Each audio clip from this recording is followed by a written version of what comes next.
guys, so for today's Halloween Beauty Tuesday, I'll be showing you guys how to do a really creepy zombie bite with just a few simple materials that you probably have lying around the house. Alright, let's get started with the tutorial. Okay, so the things you will need are some eyeshadows that are in the colors of bruisings.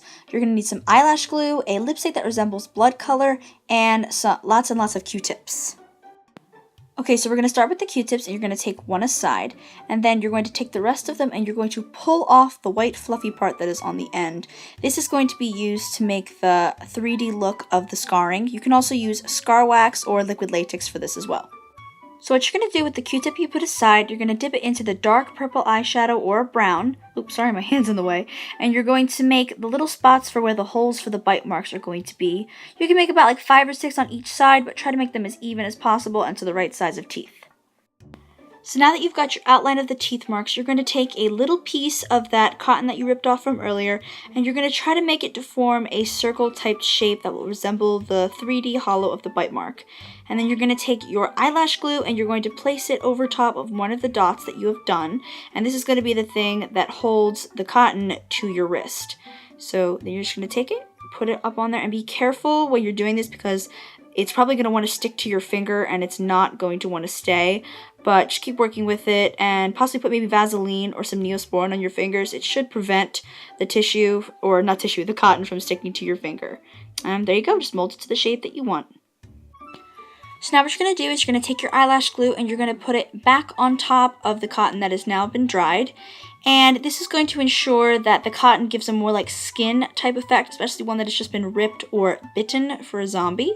And then you're just going to take your finger and you're going to pat it down, once again being careful not to get the cotton stuck to your finger.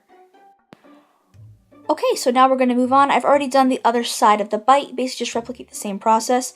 Now we're going to take just a little bit of some liquid foundation, try to get it as close as you can to your skin color, and then you're going to take either a Q-tip or a makeup brush as you have one, and you're just going to dot it all over each one of where the bite marks are.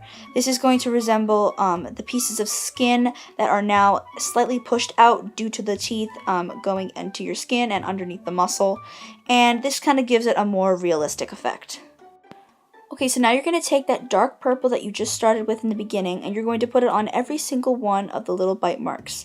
This is going to ensure that the bite looks like it has depth, and for the one that I am doing, it's going to make it look a lot bloodier when we add the lipstick for the fake blood. Now, if you want to make this bite mark look like it's been a few days old, just use a lighter shade of purple and probably put on a little bit more of the eyelash glue as a top layer so it looks like it has aged over.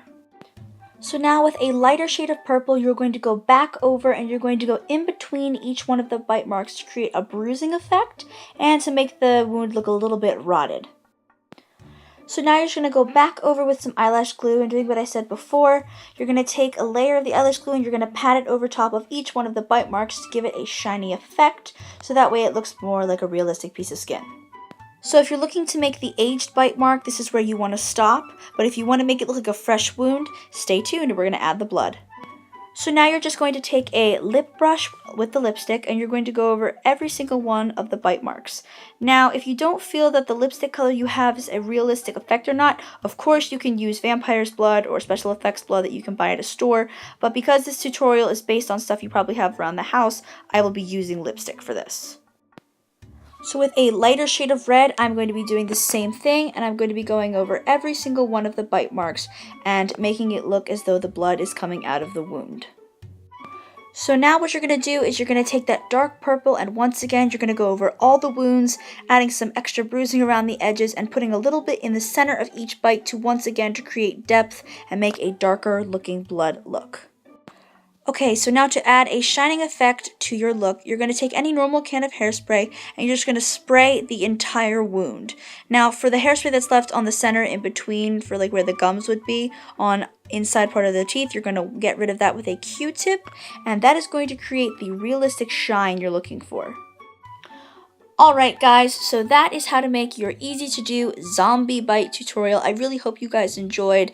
Like I said, I have a lot of fun making these videos for you guys, and I will see you guys next Halloween Beauty Tuesday. Bye!